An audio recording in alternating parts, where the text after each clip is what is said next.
谁？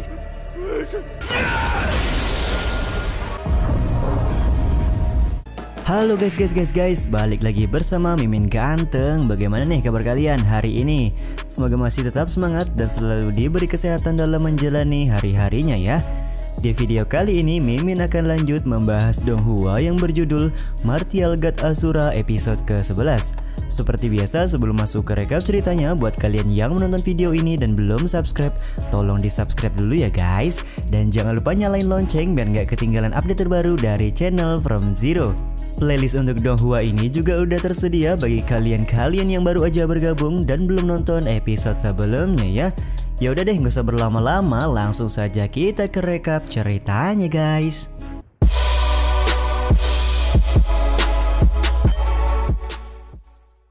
Setelah surat pembantaian keluarga Chu sampai ke tangan Chu Feng, beberapa hari sebelumnya ternyata Chu Yuan sudah menulis surat wasiat yang ditunjukkan kepada Chu Feng saat kondisi keluarga Chu sedang diserang. Di dalam surat tersebut, Chu Yuan mencurahkan keluh kesahnya selama ini dan meminta maaf karena selama ini sudah meremehkan Chu Feng yang memang dikenal sebagai anak yang tidak punya bakat kultivasi. Dan yap, singkat cerita, Chu Feng sudah sampai di kediaman keluarga Chu dan menemukan surat wasiat yang sudah ditulis oleh ayahnya. Betapa terpukulnya Chu Feng ketika melihat mayat-mayat bergelimpangan dan tidak ada seorang pun yang berhasil hidup dari keluarga Chu mereka. Terlebih lagi tangis dari Chu Feng juga tumpah ketika dia melihat langsung mayat sang ayah.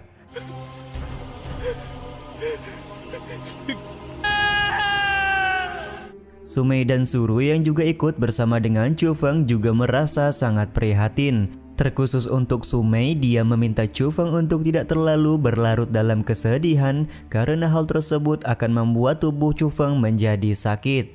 Begitu pula dengan Suru yang merasa paman Chu Yuan pasti akan sedih kalau melihat Chu Feng murung seperti ini. Dan yap, hal yang sama juga diucapkan oleh Dandan, di mana menurutnya bukan sebuah hal yang bagus jika Chu Feng terlalu larut dalam kesedihan.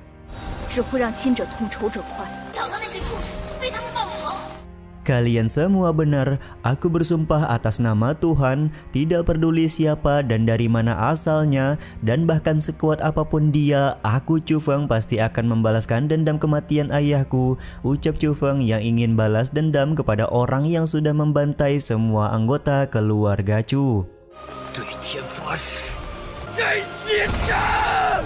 Bersamaan dengan itu pula, Chu Feng kemudian pingsan karena tubuhnya melemah seiring kesedihan yang begitu dalam yang dia dapatkan. Singkat cerita, beberapa hari kemudian, Chu Feng terlihat sedang dirawat oleh Sumei. Tak lama kemudian juga Chu Feng terbangun dan mendapati informasi dari Sumei kalau dia sudah pingsan selama 3 hari. Sumei juga di sini meminta Chu Feng untuk tidak impulsif dan bersabar menunggu kabar dari Suru agar mereka bisa menyusun rencana untuk membalaskan dendam keluarga Chu. Tak lama kemudian Suru datang ke dalam kamar dan langsung memberitahu Chu Feng kalau pelaku penyerangan kepada keluarga Chu adalah Desa Wuhu.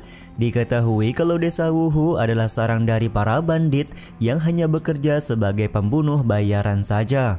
Sontak hal ini pun membuat Chu Feng langsung marah sembari menanyakan di manakah keberadaan dari Desa Wuhu. Di saat itu pula Sumei meminta Chu Feng untuk tidak tergesa-gesa karena diketahui kalau Desa Wuhu memiliki beberapa orang master dengan Rana Suwan Wu yang bisa saja akan menyulitkan Chu Feng. Namun ya di sini karena dia sudah naik pitam, Chu Feng pun langsung meminta lokasi Desa Wuhu kepada Suru.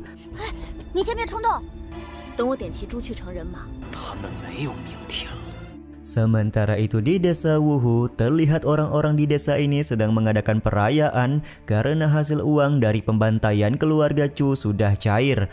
Dan di saat itu pula Chu Feng dengan burung elangnya datang ke tengah-tengah mereka semua.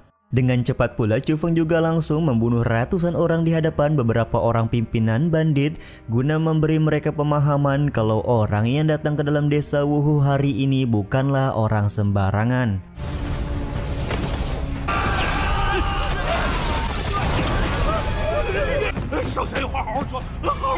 Mendapati kalau Chu Feng dengan sangat mudah membunuh para bawahannya, 4 orang pimpinan bandit langsung bersujud meminta maaf kalau mereka memang ada menyinggung Chu Feng.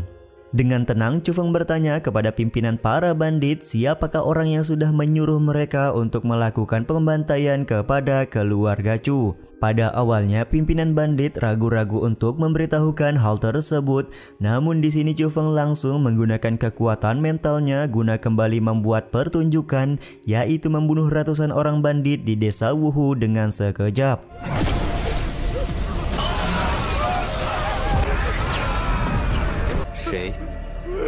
Bahkan di sini Chu Feng juga langsung membunuh 1 orang pimpinan bandit di hadapan 3 orang pimpinan bandit lainnya guna membuat mereka berbicara.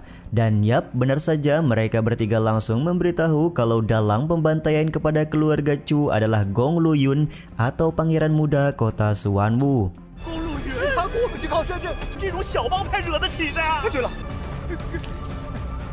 Di sini 3 orang bandit ini juga memberikan bukti kepada Chu Feng, yaitu sebuah surat yang ditulis langsung oleh Gong Luyun untuk menyewa mereka guna membantai keluarga Chu. Dengan diberikannya surat perintah dari Gong Luyun, 3 orang pimpinan bandit ini sangat berharap kalau master mental muda di depan mereka mau memberi ampunan. Namun ya di sini Chu Feng kelihatan langsung memberitahu kalau dia adalah anak dari Chu Yuan yang sudah dibunuh oleh para bandit, dan pada hari ini Chu Feng akan membiarkan para bandit untuk bisa bertemu dengan ayahnya di alam baka. Atau dengan kata lain Chu Feng akan menjadi malaikat pencabut nyawa bagi 3 orang pimpinan bandit ini. Chu Feng,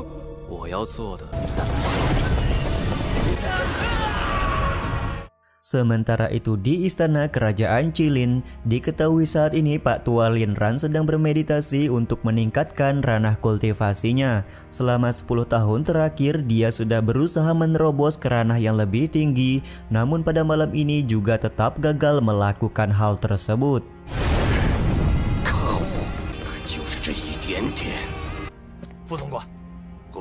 Beberapa saat kemudian datang seorang anak buah yang memberikan kabar kepada Pak Tua Lin Ran kalau saat ini Gong Luyun sedang belajar di sebuah pavilion bernama Wuzang.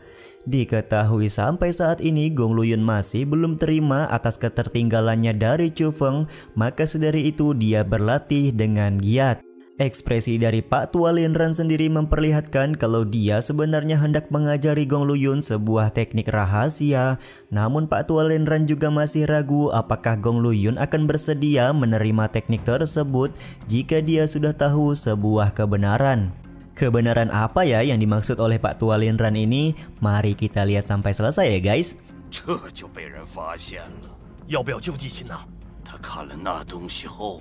Sementara itu di pavilion Wuzang, Gong Luyun kelihatan sedang belajar giat.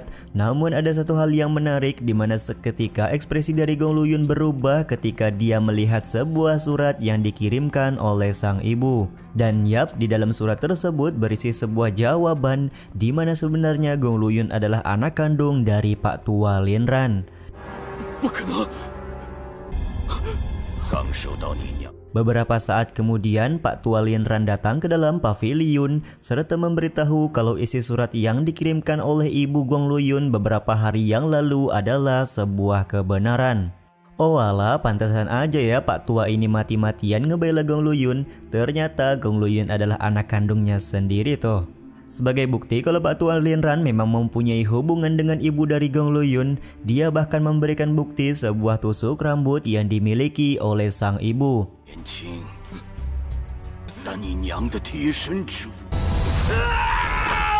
Mendapati situasi ini pun membuat Gong Luyun dalam keadaan bingung. Dia masih berusaha meyakinkan diri sendiri kalau dia adalah pangeran muda kota Xuanwu yang memiliki ayah pemimpin kota Xuanwu, serta Pak Tua Lin Ran bukanlah ayahnya.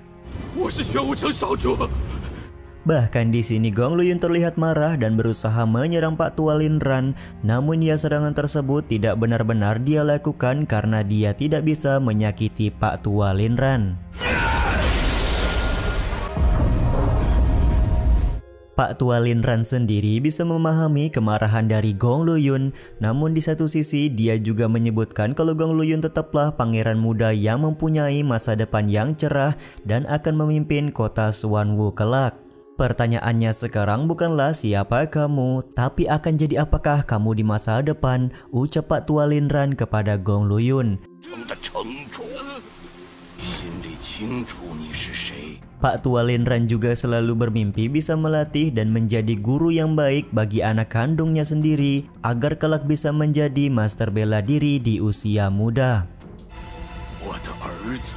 Dia juga tidak berharap kalau Gong Luyun akan mengganti namanya menjadi anggota keluarga Qilin karena yang terpenting pada saat ini adalah apa yang dilakukan oleh Gong Luyun ke depannya.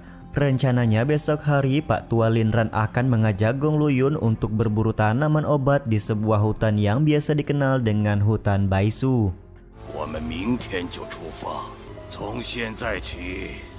Sembari pergi meninggalkan paviliun Wuzang, Pak Tua Linran meminta Gong Luyun untuk mengirimkan surat kepada pemimpin kota Xuanwu atau ayahnya agar dia mengetahui kalau keadaan Gong Luyun saat ini baik-baik saja.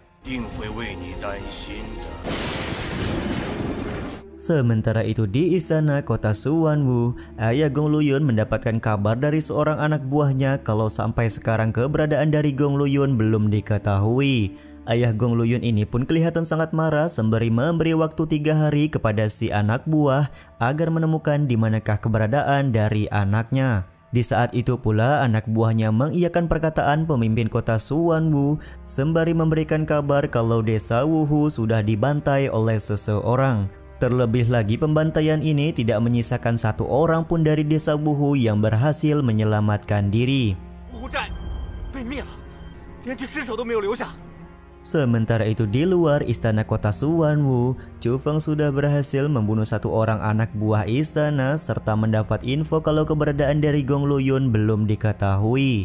Dia pun kemudian berdiskusi dengan Dandan mengenai kira-kira kemanakah Gong Luyun pergi setelah diselamatkan oleh Pak Tua Linran. Chu Feng sendiri menduga kalau Gong Luyun pasti bersembunyi bersama dengan Pak Tua Linran di kediamannya, dan secara kebetulan Chu Feng juga mendengar kabar kalau akan ada perburuan obat mujarab yang akan dilakukan oleh kediaman Pangeran Qilin di hutan Baisu. Dengan kata lain, Chu Feng membuat asumsi pasti Gong Luyun juga akan ikut serta di dalam perburuan obat mujarab tersebut.